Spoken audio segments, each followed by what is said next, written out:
Tayo, O Lord, na patuloy na binibigyan mo po kami ng mga tatay, Panginoon, na huhubog sa bawat isa sa amin. Panginoon, we thank you, Heavenly Father, for this day, Panginoon, na ma-honor namin ang mga tatay namin, O God, hallelujah, ngayon ang pagkakataon, Panginoon, na bagaman hindi nababanggit ng aming mga labi, pero ang aming mga puso at isipan ay hindi mawawali kung sino ang aming mga ama na siyang nagmahal sa amin. Lalo-lalo na po, Father God, pinupuri ka namin, Panginoon, sa pamilya na ibinigay mo sa amin, O God.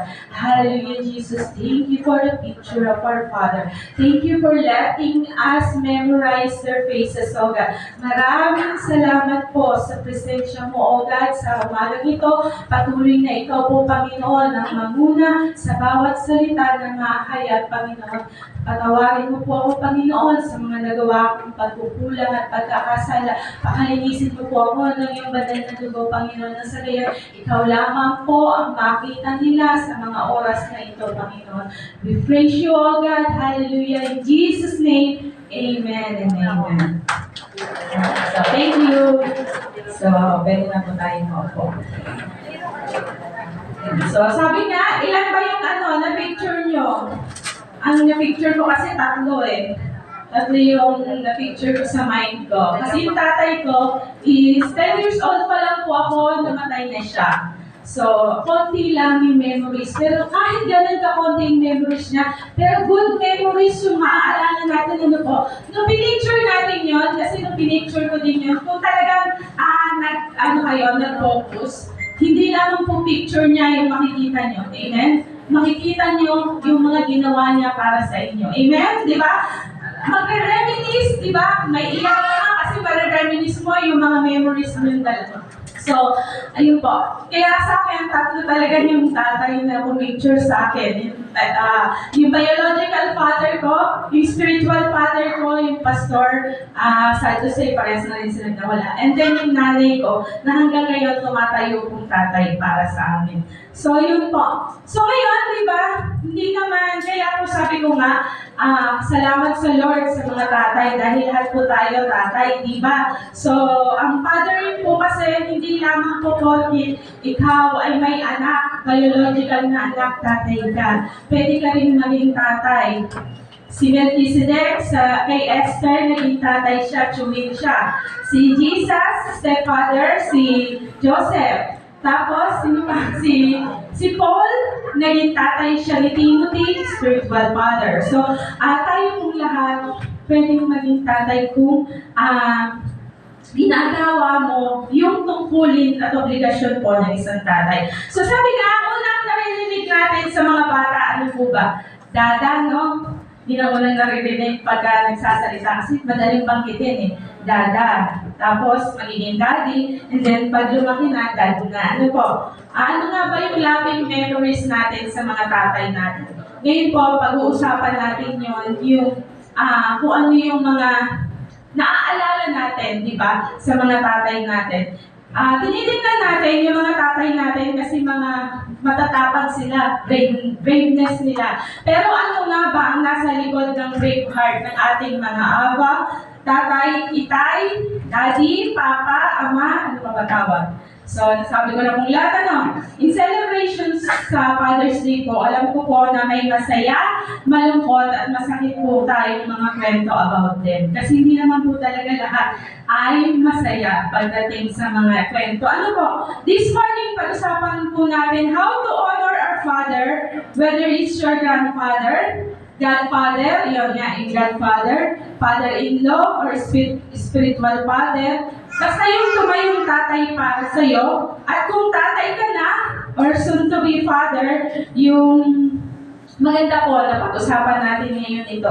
Para naman po sa mga single, maganda po na mapag-isipan nyo rin po yung mga magiging ama ng mga anak nyo. Kasi po, ang pagiging ama at nanay, hindi naman po yan napipili. Ano po, binibigay talaga ng Lord sa atin yan. Pero yung asawa natin, talagang binibili natin yan. Right, that's good, yung mga single dyan, taas ang kamay. Piliin po natin yung mga magiging anak, magiging ama ng mga anak natin. So, yun po. Ah, yung mga may asawa, bigay na sa'yo ng Lord yan. Kaya dapat nandito sila, sinama natin para mapakinggan nila. Diba? Kung hindi pa sila godly father. So, sabi nga dyan, ang ano natin ngayon, pag-usapan natin ngayon is good father. So, ano nga ba yung good father? So, what is a father? How does one become a good and effective father? How does our Father show their love to us? So, ang verse po natin is sa Luke 15:11 to 32. Siguro, natatandaan nyo na yan. Briefly, iaano ko na lang po yung story, yan yung prodigal son. Pero, ang mag-focus po tayo doon is the prodigal father. So, nakita nyo naman po yung istorya doon, di ba? Yung merong tatay na nangingi yung anak niya ng mana at binigay naman niya, and later on, naghirap yung anak, and then bumalik ulit sa ama. Yun po yung summarize ng Luke 15:11 to 32. Pero sabi nga dyan, ano nga ba yung good qualities ng tatay ng prodigal father para magbigay ng honor, respect, and recognition? Sabi dyan, hindi po lahat ng tatay may qualities na katulad ng prodigal son. Pero kung at least may one kayong nakita doon sa tatay nyo, diba? O kaya kung ikaw ay isa ng tatay, at least may one kang isang nakita, diba, na characteristic ng prodigal father, pwede ka na, you are worthy of honor and recognition. Kasi naman po, diba, yung mapunta ka lang dito sa lupa, ano na, nire-recognize mo na siya. Kasi recognize naman po talaga. Dahil sa birth certificate pa lang natin, naka-recognize na po sila na ama natin. Ano po? So, kahit ayaw natin or kung meron hindi tayo magagandang pangyayari sa kanila, is pagpasalamat pa rin natin and we might honor them. Kasi sila po ay tatay natin. Sa mga anak naman po, don't expect na lahat po ng tatay natin ay mayroong qualities na babanggitin natin lahat. Ano po? Kasi talagang ang mga anak na nagko-compare. Bakit si tatay niya gano'n? Pinapayagan ako. Bakit si tatay niya gano'n? 100 araw-araw ang baong. Bakit si tatay ko? Ano lang, 10 piso lang hirap pa. Diba? So dapat nga, dapat ma-realize natin na yung resources nila at saka opportunities iba-iba. So, iba-iba po yung opportunities na binibigay sa atin ng Lord. Sabi nga ng kasabihan, madaling maging ama, pero mahirap magpahama. Very good. Very good kayo. Yan, sabi nga, may responsibilidad at saka blessings ng pagiging ama, di ba? Sabi ni Google, ang father daw is sabi ni Google, ang father daw po is a male parent. So, kahit hindi galing sa'yo, biological na anak, pwede kang maging father. Kasi, kung lahat ng responsibilities ginagawa mo bilang isang male parent na gagawa mo, is pwede ka na din tawaging father. So, sabi nga, meron ako nabasa, meron daw isang tatay. Meron siyang bagong gadget. So, ano yung pinaka-latest na gadget ngayon? Dala-dala niya. May 3 siyang anak. So, sabi niya, ibibigay ko itong iPad ba yung pinaka-latest? Hindi na, no? iPad ba? So, yun. Sabihin na natin may iPad siya. At tinawag niya yung 3 anak niya. Sabi niya, ibibigay ko itong iPad na to sa sino man na pinakamabait. Kaya tahimik yung 3 bata. Sabi niya, eto pa, yung pinakamabait at yung hindi sumasagot kay nanay. Tahimik pa rin yung 3. Eto pa, sige, isa na lang. Yung sumusunod sa lahat ng sinasabi ni nanay. Alam niyo po anong sagot? Sabay-sabay ng 3. Bilis nila sumagot. Sabi nila, naku, tatay, para sa'yo yung iPad. Di ba? Bakit? Parang hindi talaga ako magaling magkwento, no? So, di ba? Hindi lang ang tatay magaling sa mga anak, mas magaling sila sa asawa, di ba? Bibigay daw nila, pero may kondisyon, di ba? Sa kanila pa rin. Kasi sila pa yung masunurin sa nanay. Ano po? Gets, di ba? So, yun. Sabi nga dyan, siya nakakuha ng iPad. So, what are the qualities of a parent that deserves honor, respect, and recognition. So ito po yung makikita natin doon sa Godly Father. Ano po, kung paano kailangan natin magkaroon ng qualities ng tatay na ganito. Kahit isa lang, deserve na ng honor nila po yan. A hand that provides. So alam naman natin kung ano yung kamay na nagtataguyod. Ano po, financially nagpo-provide sila sa atin. So yung prodigal father is a responsible provider. Bakit? Hindi lamang siya nagkaroon ng prosperity dahil doon sa work niya, meron siyang provider din siya sa kanyang family at sa kanyang mga workers. Sa verse 17, makikita po natin yan sa verse 17, yun sa yan. Ngunit ang pag-isip-isip niya ang kanyang ginawa at nasabi niya sa sarili, labis-labis ang pagkain ng mga alila ng aking ama, samantalang ako yung namamatay dito sa gutom. So sabi niya, labis-labis ang pagkain ng mga alila. So hindi lang sa family, pati dun sa mga servant ay nagpo-provide po yung prodigal father. Di po ba? Hindi lamang yon. Hindi niya lang iniisip yung araw-araw nila, pati pag nag-retire na sila at yung future ng mga anak niya. May tatay bang ganun dito? Iniisip agad yung future ng mga anak, di ba? Meron dito mga tatay na meron na pong college plan para sa anak. Meron na po.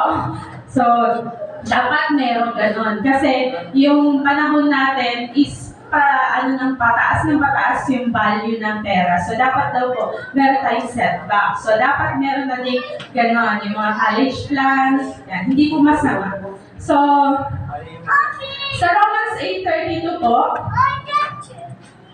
kung ang sarili niya ng anak ay hindi niya ipinagkait sa halip ay binigay niya para sa ating lahat, hindi niya kaya ibibigay ng masagana sa atin ang lahat ng bagay.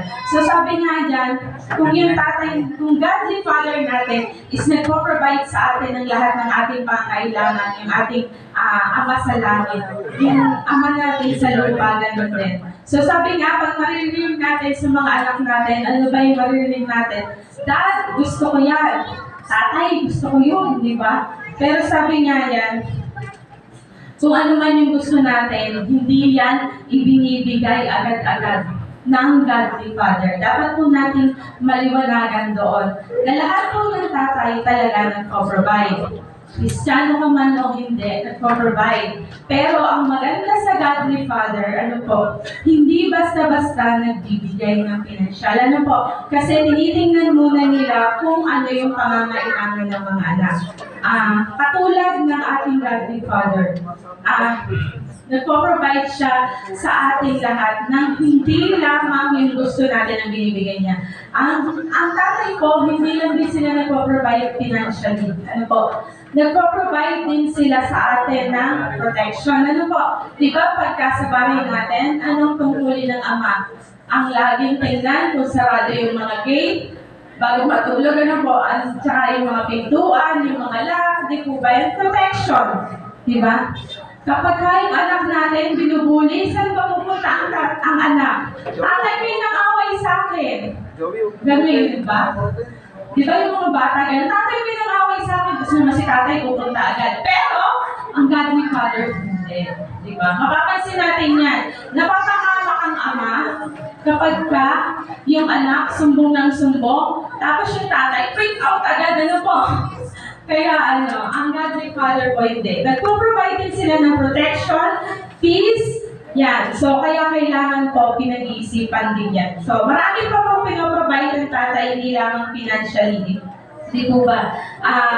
Yung mga emotional, yan po. Nagpo-provide din sila dyan. Sabi po sa 1 Timothy 5:8,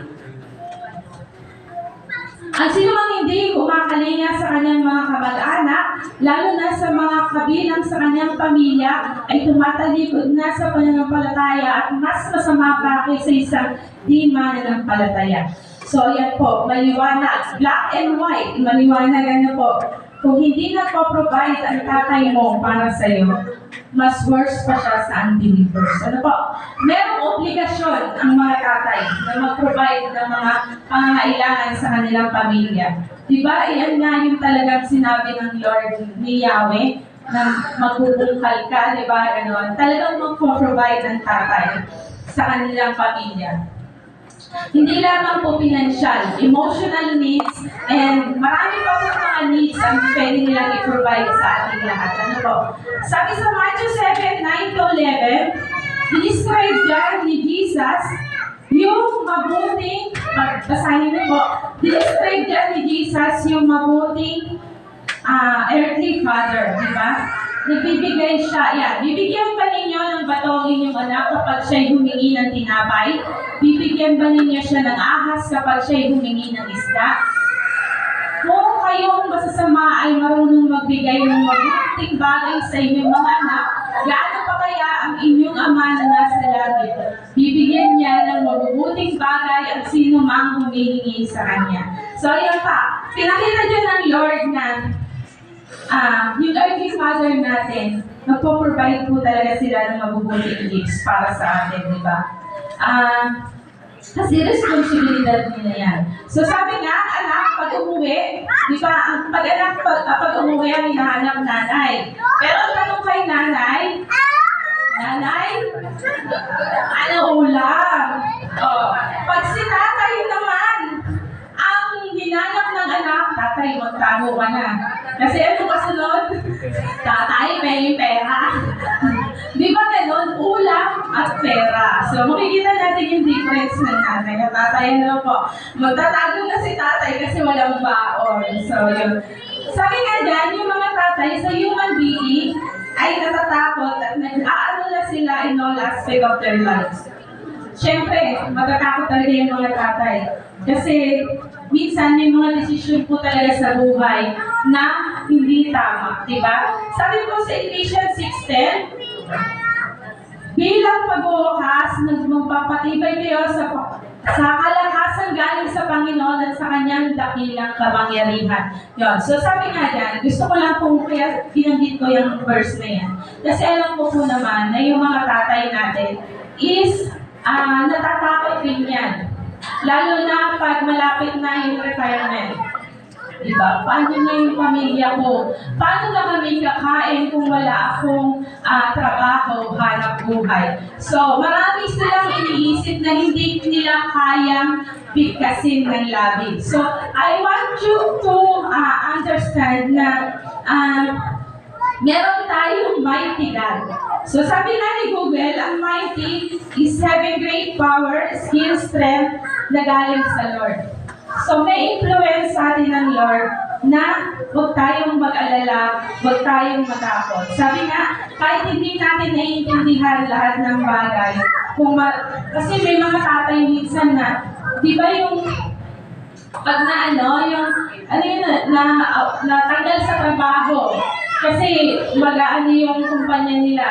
So, yan, makikita mo na yung pag-aalala nila dyan sa'yo. Sabi nga, even we don't understand, ang Lord may plano sa buhay natin. At ang tatay natin, mga generous yan. So, wag natin ipangamba kasi meron tayong Heavenly Father na siyang magpo-provide din naman sa ating mga tatay, no? Kung nanghihina tayo, kailangan natin ng lakas, di ba? Kasi po, ang mga tatay, provider din po sila ng strength ng ating pamilya. Hindi lamang po ng asawa, pati ng mga anak. So, nakita ko po yan, kapag manganganak si Mrs., di ba? Sasabihin lang ni Mrs., ang tatay hindi naman nahihirapan. Pero, alam niyo po ba, mas mahirap para sa kanila emotionally kasi yung kanila Biruin mo, nakikita nila yung mahal sa buhay na hihirapang mga anak. Hindi sila nagsasalita. Kasi hindi lang madaldal. Ano ba, tama ba mga tatay? Di ba, kaya pag may mga anak na nanay, ganyan, lakad sila ng lakad. Talagang makikita mo sila. Pumunta po kayo sa mga infirmary, sa mga OB, na mga makikita niyo yung mga tatay doon. Lakad ng lakad, alam mo may hilo sa kanila. Pero, paglabas ni nanay, sasabihin sa kanila, ano kasi kayo, ganyan, wala namang kayong ginagawa, wala. Pero hindi nila nakita yon. Hindi nila nakita yung emotional na hirap din ng kalooban nila. So, napakahirap mo palang maging tatay. Kaya nga sabi ko nga, ay, mahirap palang maging tatay. Naunawaan ko na. Kasi mahirap po talaga. Kaya natin mas maganda din po na kasama natin sa panganak yung mga tatay natin, yung sa loob. Kasi yung mister ko po, bawat panganganak ko talaga, kasama ko siya. Kasi sabi ng nanay ko, bawal daw humawak sa bawat katawan pag manganganak na kasi yun daw yung sasakit sa'yo pagdating ng araw. Ewan ko naman kung totoo, no? Hindi naman po hindi naman po siya godly, Pero, magkahawak kami ng kamay ng asawa ko. Kasi ibig ko sabihin, yung lakas na binibigay niya, di po ba? Iba po yun. So, dapat po, sabi nga, magkasama kayo sa lahat ng bagay. So, yun din po, pinapakita nila yung lakas, di ba? And sabi diyan, honor them by using their resources wisely. Lahat po tayo, alam ko dito, may mga successful na. At successful parents na rin. Ano po? May mga nakatapos na ng pag-aaral, di ba? Sana wag naman po natin na halimutan na i-share yung blessings na na-enjoy natin ngayon. Ano po? Wag lamang din po para sa mga anak natin binibigay. Ano po? Wag natin kalimutan yung mga tatay natin. Lalo na kung buhay pa sila. So, yung mga dyan, yung mga may pamilya na well-off naman. So, baka ngayon, pwede nyo naman nang ilabas yung tatay niya. Ano po? Ngayon po ang araw nila. Sa 1 Timothy 5:3-4, igalang mo ang mga biyudang wala ng ibang maasahan sa buhay. Subalit kung ang isang biyuda ay may mga anak o apo, sila ang unang dapat humalinga sa kanya bilang pagtanaw ng utang na loob sapagkat ito ay nakalulugod sa Diyos. So, sabi nga, huwag tayong mag-hesitate na i-share yung blessings natin. So, lalo na yung mga nangangailangan. Pero kung some reason, katulad ng mga hindi natin napagtanggupayan yung mga resources ng tatay natin, kung pinag-aaral tayo at hindi tayo nakapag-aral, di ba? Sabi nga dyan, huwag tayo mahiyang manghingi ng forgiveness sa kanila. Kasi, kailangan talaga nila yun. Deserve nila na hingyan natin ng kapatawaran, di ba? Dun sa mga resources na tinapon natin. Alam niyo po kung bakit? Kasi ilang gutom ba yung tiniis nila? Hindi naman natin alam, di ba? Kung kumakain pa sila sa trabaho nila. Kung ilan yung mga pinaghirapan nila para sa maghabang paghahanap buhay. Ikaw, bilang anak at asawa, nakuha ba natin silang kausapin? Sa maghabang di sila kasama? Pag nagkwento ba sila, nakikinig ka? Mabuti pa siguro noong bata, ano po? Talagang excited tayo pag uwi si tatay. Kasi, nandiyan pa, dadalhin pa yung sinelas, ano po? Pag malaki na, dadalhin yung sinturon na. Pero mabuti pa noong bata, di ba? Excited sa pag-uwi. Kasi, padating na si tatay. When was the last time you thanked your dad for what he provided for you? Yung lahat ng pangangailangan niya. Lahat ng pangangailangan natin, pinagkaloob nila. Ilang beses mo nga ba pinasalamatan yung tatay mo? Sa mga needs niya. Number 2, a mind that shares. A father imparts. So sabi nga dyan, a mind that shares. Hindi lang po daw dapat kamay ang binibigay ng tatay, di ba? Pati puso, isipan. Kasi may puso, di ba?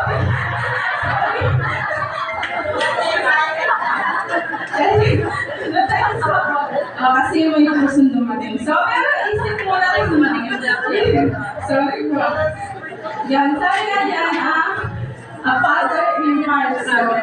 Psalms 32 verse 8. So, yung point importante. Ang sabi ni Yahweh, aakayin kita sa daan, tuturuan kita at laging papayuhan. Dapat daw po ang tatay ganyan din, hindi po ba? So, kung ang Heavenly Father natin ganyan mag-isip, dapat yung Godly Father ganyan din daw po mag-isip. Yung Proverbs 1:8 to 9, kung isang amay namumuhay sa katwiran, mapalad ang mga anak na siya ang tinutularan. So, mapalad po tayo na meron tayong mga tatay na nandito ngayon sa harapan natin, di ba? Gano'n nga ba ka-importante yung words of wisdom ng tatay mo? Gaano nga ba kahalaga yung presensya niya sa buhay mo, sa mga anak mo, di ba? Gaano nga ba ka-importante yung impluwensya ng tatay sa ating mga anak? Yung mga tatay, man of few words sila, pero pag magsalita sila, iba yung dating, di ba? Yung I told you so, sabi ko na sa'yo, di ba? Hindi yan natin marinig lagi sa mga nanay. Pero, pag narinig na natin sa tatay natin yan, ano ba? Nakakatakot, no? Pag sinabi niya, sabi ko na sa inyo, sabi yung ganyan. Have you had your first heartbreak? Di ba? Ano yung sinabi ng tatay mo sa'yo? No, una kang ma-heartbroken. Naalala mo ba? Malamang nag-share siya ng experiences nga and lessons na yung na-impart niya sa'yo, di ba? Yan yung father natin, di ba? Nung nag-commit ka ng mistakes, ano yung sinabi niya sa'yo? Di ba? Ang tatay, nagbibigay siya ng remind and lessons sa mga lahat ng natutunan niya sa buhay. Kung heartbreak man yan, failed exam, o mga nawalang bagay, or mga sports na natalo ka, ang tatay magaling yan talagang mag-advise. Diba? Tama po ba? Nag-advise pa po yung mga tatay ngayon? Dapat. Thank God for fathers who not only gave us life, but taught us what to do with it. So, hindi lang nila tayo binigyan ng buhay. Tinuturuan nila tayo kung paano mabuhay. Di po ba? Lagi sasabihin ni tatay, tinuturo ko na to sa'yo para pag wala na ako, alam mo na yung gagawin mo. Laging ganun no? Kasi po yung mga tatay natin, marami po talaga silang alam. Hindi lang natin alam. Kaya nga, ang nanay, sabi ng anak ko, ang nanay daw ay genie. Kasi lahat ng hinihingi kay nanay na ibibigay. Pag kailangan ng tamtax, ng gano'n, sirang pag may assignment, di ba? Pero ang tatay naman daw ay Mr. Fix All You Can. Jack of all trade naman ang tatay. So kahit hindi electrician, nagiging electrician. Kahit sirani ko. Pero, bilib na bilib naman yung mga anak dyan. So, yung si ate, ganun bilib kay tatay kasi kapag yung electric fan sa bahay, ginagawa niya. So, nagulat kami, nagpasundo, kasi brigada eskwela, no? Dahil pinasundo niya yung mga ilang electric fan niya sa room. Siguro mga 4 yun or 3. And then, alam niyo po ba kung sinong gagawa? Yung tatay daw niya. Sabi ko hindi naman electrician yung tatay mo. Pero pilip siya. Kasi nagawa ng tatay niya yung electric fan namin. So, ang alam niya, kaya rin gawin. And praise God naman, nagawa naman. Kaya lang ang ending, hindi pala yun ang room niya. Sa ibang room pala siya. Palibakas na ulit. So, yun. Sabi nga dyan, ibibigay ng tatay, yung lahat ng alam nila. Kahit minsan sabihin natin, hindi na nila alam. Pero pipilitin nilang alamin.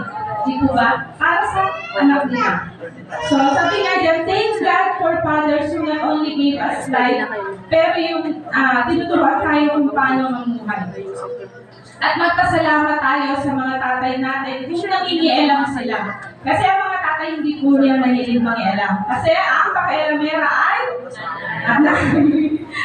talaga ng mga tatay. Pero ang mga tatay, bihirang mangialam. Dahil kapag nangialam na sila, alam mo na mali na talaga. Sabi nga sa Kawikaan 27, kung isang amay namumuhay sa katwiran, mapalad ang mga anak na siya tinutularan. So instill moral principle and virtues in your children. Di ba ba?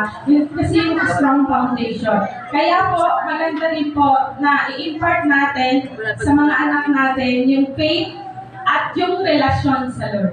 Yung po ang pinaka-importante ma-impart natin at maipamana natin sa ating mga anak. Diba?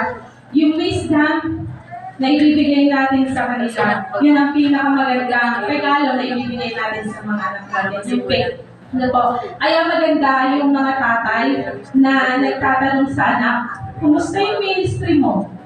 Meron ka bang tatay na gano'n yun?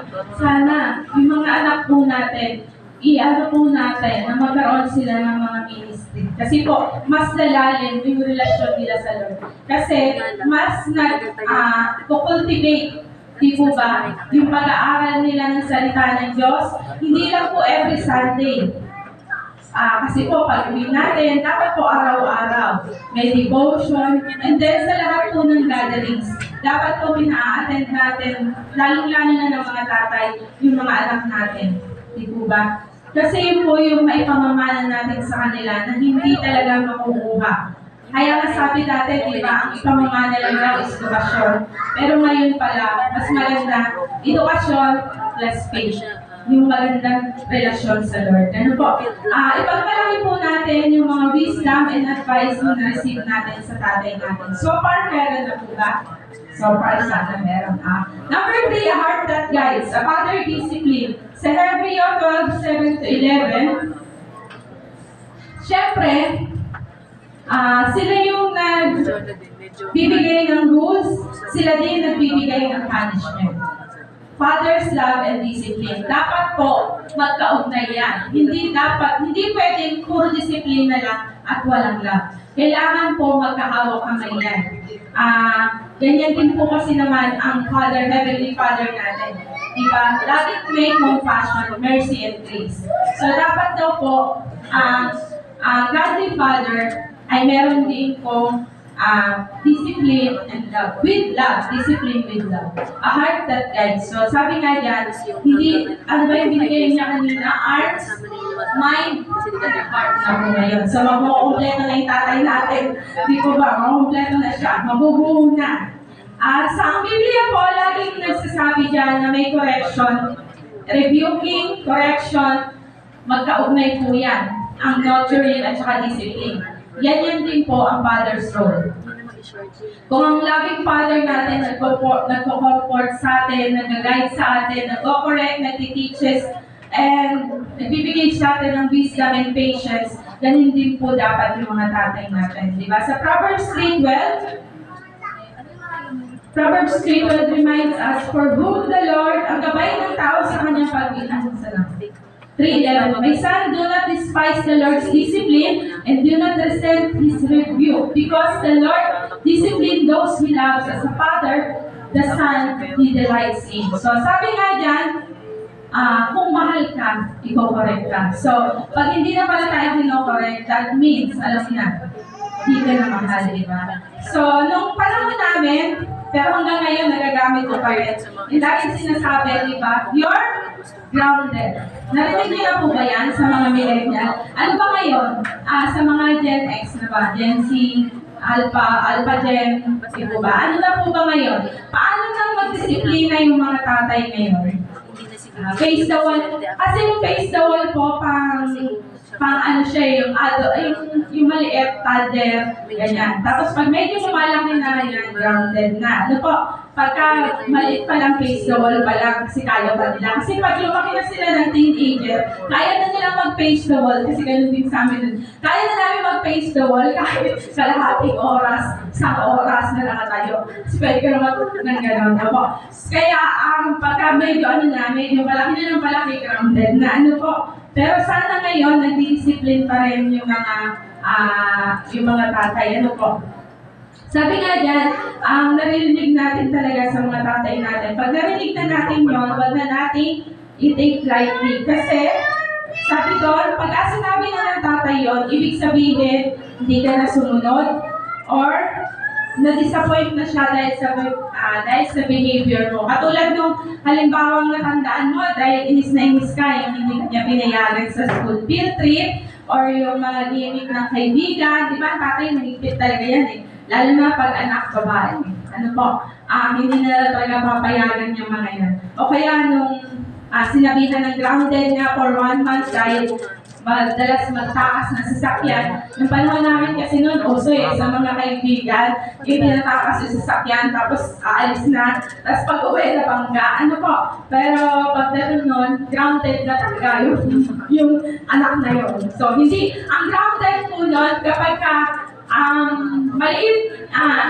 maliit lang yung pagkakamali mo, pwedeng 2 days lang. Pag malaki na yung pagkakamali mo, 1 week na. Pag palaki hanggang 1 month na. Hanggang pagka nagkamali ka pa rin talaga, hindi ka na makikipagkita sa kaibigan mo.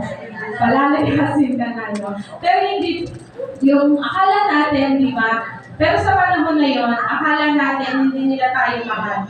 Pero sa totoo, mahal na mahal po tayo ng mga tatay natin. Ano po, kaya yung mga anak dyan na may mga mahihigpit na tatay, hindi lang natin alam. Nananalangin sila tayo sa atin para ingatan.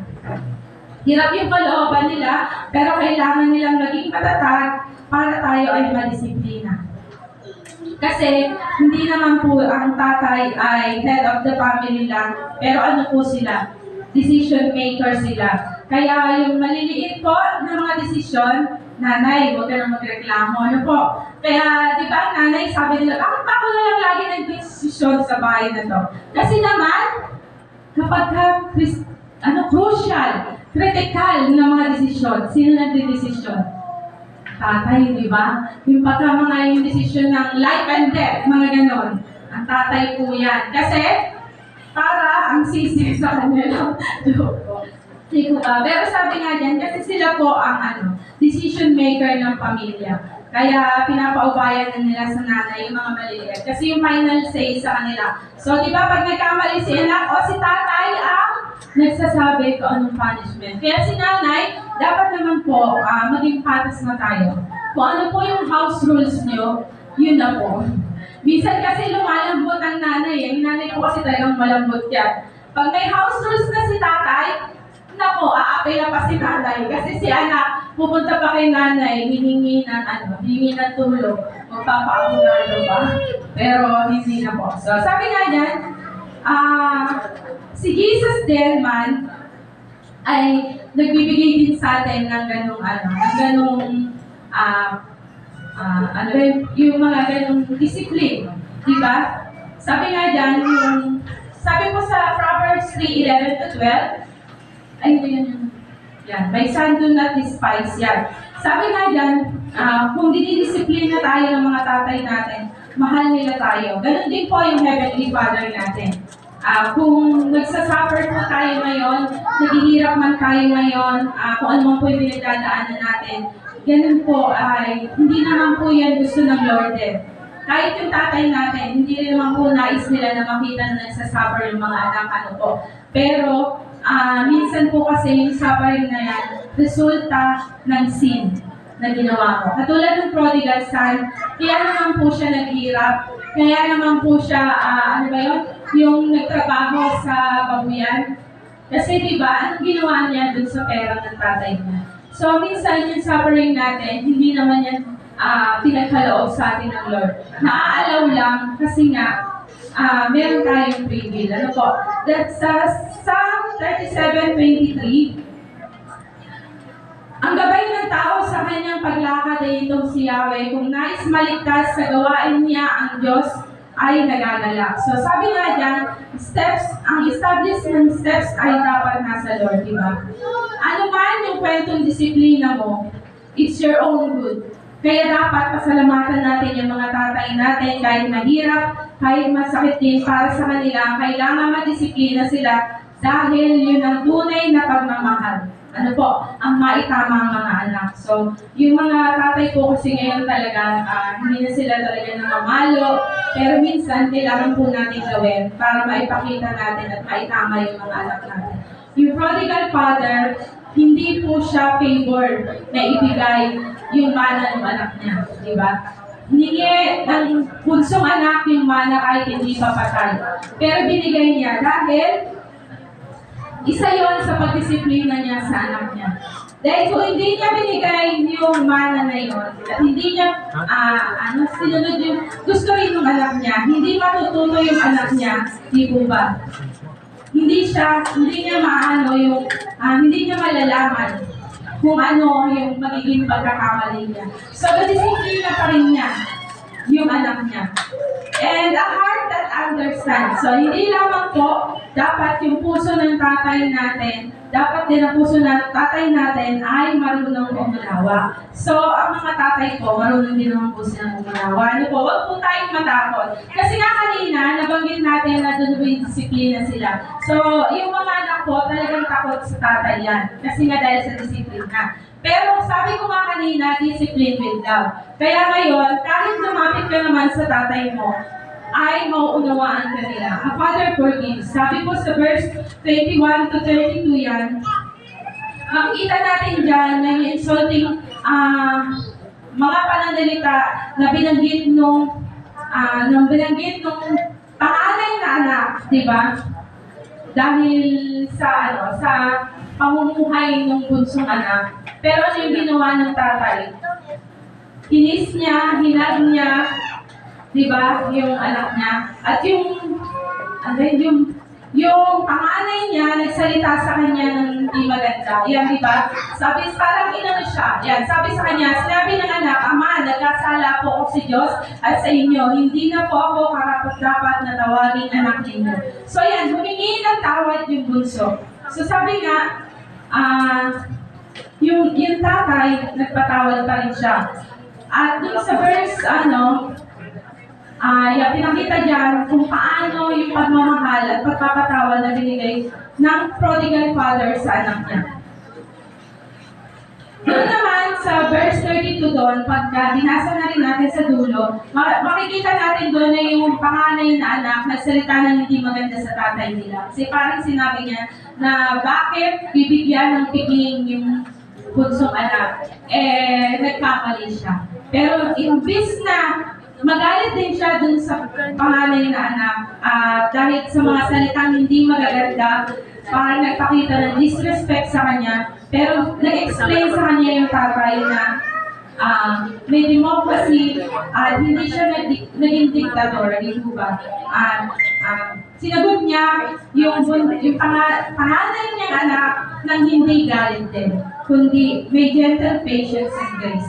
Sabi po sa 1 John 1:9, subalit kung ipinapahayag natin ang ating mga kasalanan, patatawarin tayo ng Diyos sa mga ito, at lilinisin tayo sa lahat ng ating kasalanan sapagkat siya'y tapat at matuwid. So, ganoon din po sa ating Heavenly Father. Kung lalapit tayo at nagkasala tayo, sabi nga dyan, magkakaano tayo ng sabi nga, kung may mga salita man tayo na hindi nabanggit sa tatay natin, may mga salita yung nabanggit sa tatay natin na nakakasakit sa kanila, ngayon po yung oras para humingi rin tayo ng tawad sa kanila. Kung may mga action tayo na nagawa, dapat ngayon din po yung oras para humingi tayo ng patawad sa kanila. Kung meron po tayong dapat i-confess, ngayon po yung pagkakataon natin. Sabi nga dyan,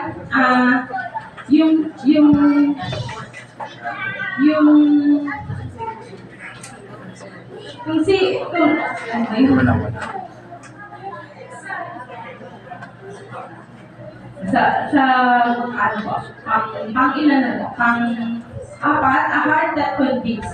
A father leads. So sabi nga dyan, ang tatay din po ay nag-lead sa atin, di po ba? So dapat po, nag-lead din sila by example. Fatherly example. Sabi po sa Proverbs 4:11 and 12, kailangan daw po ang mga tatay natin ay mamuhay ng may guided faith and morality. Dapat po, nagpapakita sila ng kung paano natin sila ipalo, di po ba? Kasi ang mga anak po talaga sa tatay natututo yan. Dapat po, maging mindful po tayo sa lahat ng ating ginagawa. Kasi tayo po ay ginagawang hero ng mga anak natin. So dapat po na may sinusundan po din natin kung ano yung godly na pamamaraan. Ano po? Dapat po din talaga lagi tayong nagbabasa ng Bible. So dapat meron tayo, nag-lead tayo sa pamilya natin na may wisdom, humility, and values. At ano po ba ang unang-unang makakapag-guide sa atin? Di po ba ang Bible? So, para magkaroon po tayo ng right path, katulad ng ating Heavenly Father, might as well, magiging good father din tayo, katulad ng Lord. Sa Genesis 18:19, sabi nga dyan, a good child is a reflection of a good father. So, kung ang anak mo ay mabuti, kapag ka ang anak ay mabuti, lagi sinasabi na siguro mabuti yung tatay mo, ano po, kasi maganda yung pagpapalaki sa'yo. So, kaya, ina-account natin mga tatay kung ano yung mga anak natin. Kung ano ang magiging mga anak natin, accountable tayo sa Lord. Tandaan po natin yan. Kahit po ang nanay, accountable tayo sa kung ano ang mangyayari, magiging paglaki ng mga anak natin. Di po ba? Kasi makikita kung paano ka mag-leadership. Kasi po, lifetime responsibility yan. No end, no retirement. Ang fatherhood po, hindi po nagtatapos na magbigay lang tayo sa kanila financial. Diba? Ang tatay po dapat nagsasakripisyo at makikita din na masaya yung pamilya na. So, ano nga po ba yung remarkable trait or character na na-carry sa'yo ng tatay mo? At pwede mo rin maipasa sa mga magiging anak mo. So, yung legacy ng tatay mo, makikita doon din sa magiging anak natin. Di ba the usual?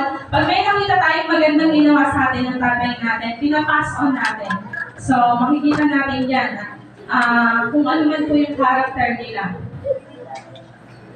Sa sunod po, an arm that accepts. So, sabi nga dyan, a father loves.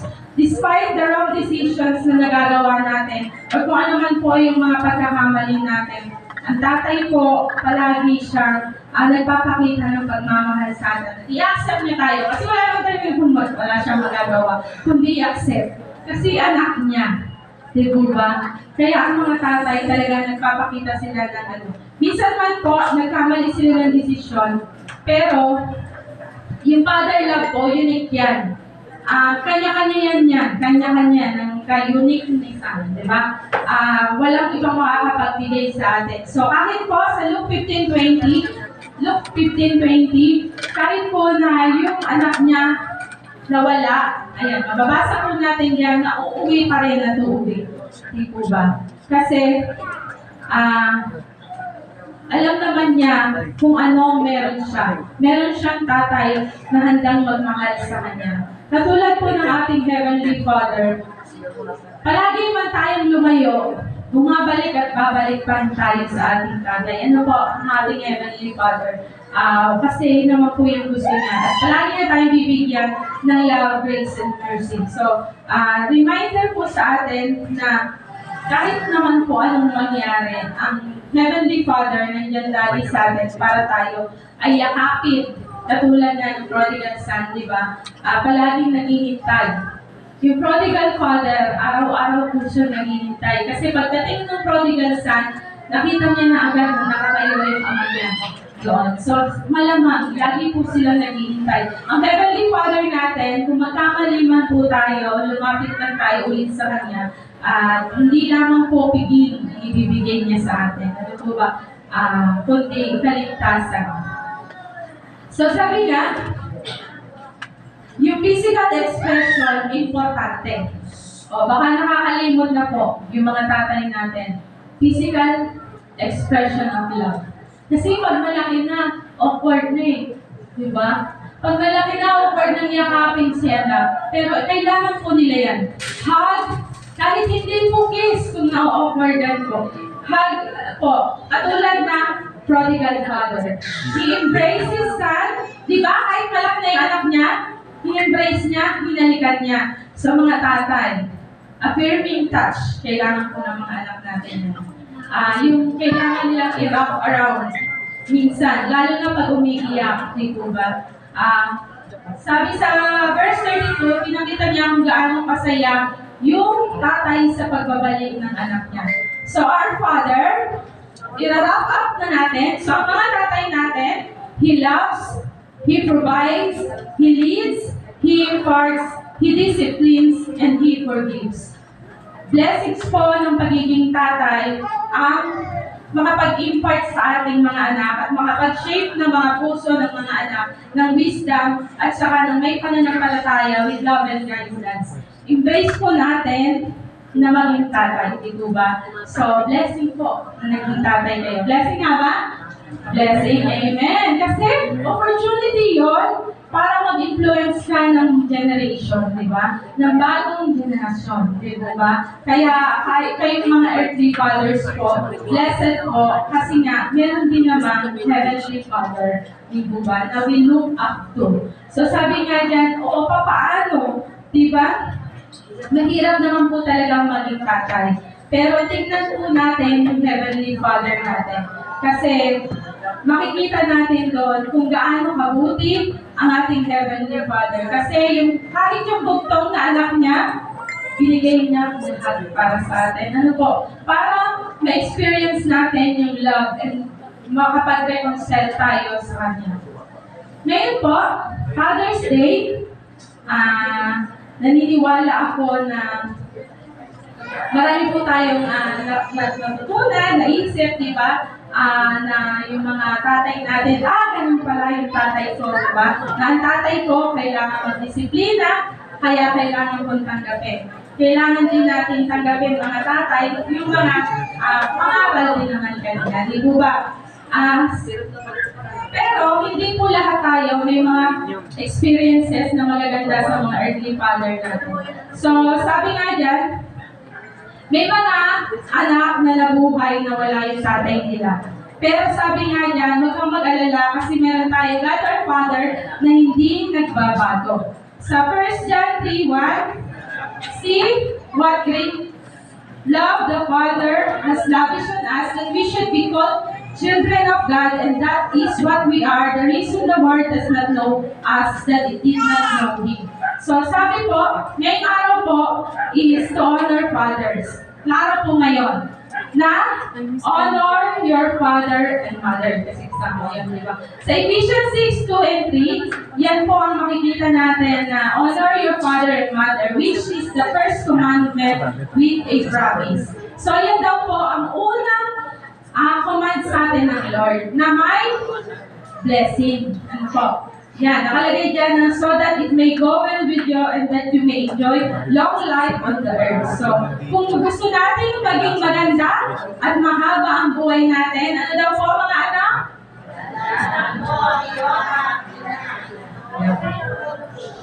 Yan.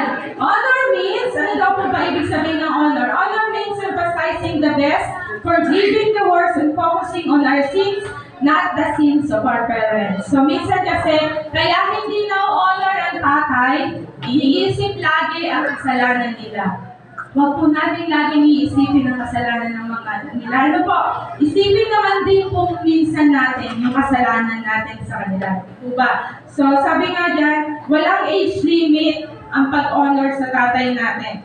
Kailangan natin itong gawin. Kahit may asawa ka na, kahit may mga anak ka na, di ba? So ngayon po, Father's Day po, pagkakataon po natin. Dahil mahal tayo ng Lord, may pagkakataon pa tayo na i-honor yung mga tatay natin. So honor daw po, that means, paano mo ba kayo honor ng tatay mo? Sabi dyan, sa pamamagitan ng pakikinig, sa pagsasakalita sa kanila ng may pasensya, pagmamahal at respeto. Sabi dyan. So, number 2, pananatilihin ko ang mabuti naming relasyon at lalo pang palalalimin ito. Number 3, pagsisikapan kong maintindihan sila at mas pasasayahin pa sila. Ayusin ko ang aking kilos at saloobin sa pakikitungo sa kanila. So, marami po tayong paraan para i-honor po yung mga tatay namin. Hindi lamang po mailabas natin sila ngayon para sa ma-lunch out po. Pero syempre, bukod pa yun doon ngayon. So, syempre, dapat naman po talaga sa araw-araw na pamumuhay natin, i-honor natin silang mga tatay. Ano po? Hindi lamang po ngayon natin dapat i-honor yung tatay natin, kundi every day with our life. Paano naman po kung yung tatay ko ay abusive, verbally and mentally? Kasi nga may mga tatay talagang abusive verbally, di ba? Pero pwede i-honor mo pa rin po sila. kahit po difficult parents, di ba? Kasi ang sabi ng Lord dyan, He never asked us to do anything na hindi naman niya tayo bibigyan ng wisdom. Yung Lord po natin, i-guide tayo. Kung hihingi tayo, magpipray tayo, i-guide tayo ng Lord para i-honor natin yung mga tatay natin ganun, di ba? Kasi yung Lord natin, creative siya. Creative si God. At meron din siyang creative ways para sumunod tayo sa command niya. Ngayon po, I pray na bigyan din po kayo ng wisdom ng Lord at saka ng heart na ma-change yung family, di po ba? Para magkaroon ng peace and joy ng relationship ng bawat anak at bawat tatay. Sabi nga dyan, sa tulong ng Panginoon, makikita natin yung influensya ng mga tatay natin sa kanilang mga anak. Yung mga tatay po, isang beses lang po tayo. At ngayon ang opportunity natin na maging tatay. Ano po? Isang opportunity po na maging tatay. Kaya humingi po tayo ng tulong sa Lord, sa ating good Father, para maging katulad po tayo ng prodigal father. So sabi nga dyan, ang good news, may good news naman pala eh. Hindi pa late. Diba? Kaya nga po ngayon, pinarinig sa inyo eh. Kasi hindi pa late. Now is the time. So, kahit po sa mga anak, alam po sa mga tatay na at magiging tatay, gusto ko lang po i-encourage na yung istorya ng prodigal son, prodigal father, kung ano po yung nais ng Lord na dinidesire para sa atin, di po ba? Na makita natin sa istorya ito kung paano pala maging godly father at kung ano yung ipapasa natin sa next generation. Kaya minsan, nakakalungkot, bakit meron na po yung generasyon ngayon? Sasabihin ng mga matatanda, bakit nalaro na yung generasyon ng mga kabataan ngayon? Bakit nga ba? Tell me. Bakit nga ba? Bakit nga po ba? Ganyan na nga ang mga generasyon ng mga kabataan ngayon. Dahil ba sa influensya na pinapakita ng mga tatay, ng mga nanay. So, imagine na lang po natin. So, sabi nga dyan, husband, sa mga anak, sa mga asawa, sabi nga dyan, kailangan ng mga asawa natin ng encouragement and support. Not just complain, di po ba? Minsan kasi complain ng complain, pero kailangan po, sa wife po, paalala lang po. Kailangan po ng mga tatay natin ng suporta. Di po ba? Supportahan naman natin sila. Di ba? Meron po akong conclusion na iiwan po sa inyo. Itong picture na ito. And as we see, nakita po natin yung conclusion picture natin. So, this is the truth. Nanay, kung hindi na natin yung nanay, diba? Hawak ko na. So, next slide. Yan yung given truth. Kita niyo po? Yan lang po yung nais kong i-impart sa inyo ngayong umaga. So, as we sing the song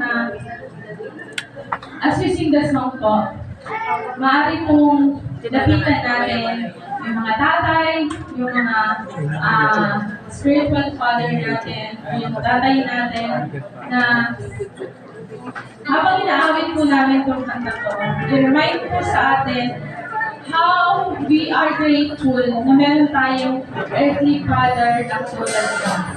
We embrace them, yakapin po natin silang mga tatay, and Vibes na lang ito. Hanggang po